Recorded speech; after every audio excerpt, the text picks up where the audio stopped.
आपके अंदर एक ऐसी जगह है जहां न विचार टिकते हैं, न भावनाएं जन्म लेती हैं, जहां न अतीत का बोझ पहुंच सकता है, न भविष्य की चिंता पैर रख सकती है। वहां बस एक अनंत आकाश है, शांत, खुला और असीम।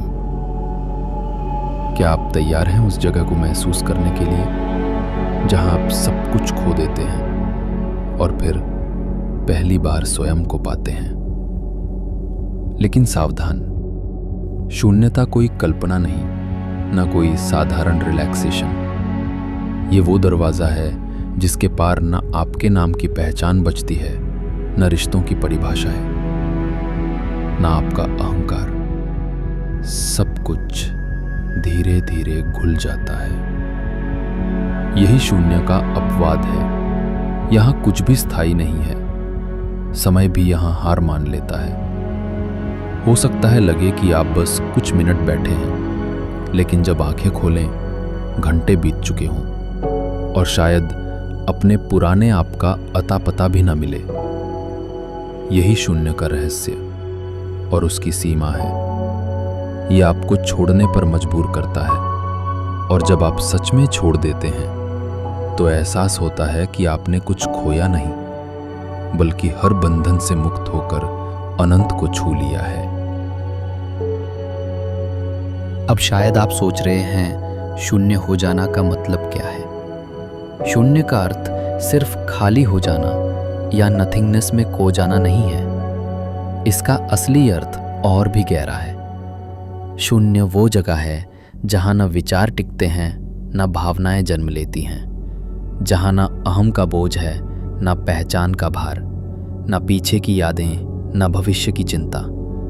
बस एक ऐसा पल जहां आप अपने असली स्वरूप से रूबरू होते हैं। यही शून्य है, जहां न समय का बोझ है, न स्पेस की सीमा, सिर्फ शुद्ध निराकार अनुभव। गौतम बुद्ध की कहानी भी यही कहती है। राजकुमार सिद्धार्थ हर सुख, हर वैभव, हर विलास पहले ही देख चुके थे, लेकिन शांति वो कहीं नहीं मिली। उन्होंने गुरु बदले, कठोर तपस्याएं की, शरीर को कष्ट दिया, मन को साधने की कोशिश की, लेकिन शून्यता अब भी दूर रही, क्योंकि जब तक पकड़ थी शून्य पास नहीं आया।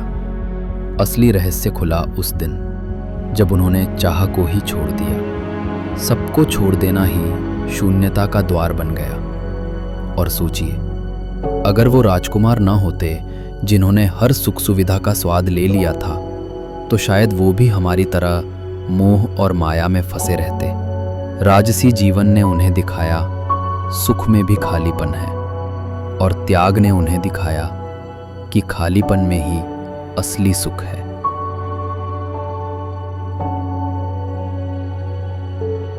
आज हम भी उसी चक्र में जी रहे हैं।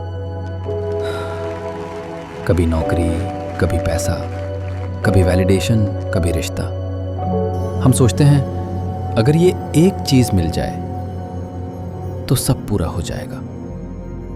लेकिन सच्चाई, जैसे ही मिलता है कुछ पल खुशी, और फिर मन अगली चाह पर अटक जाता है।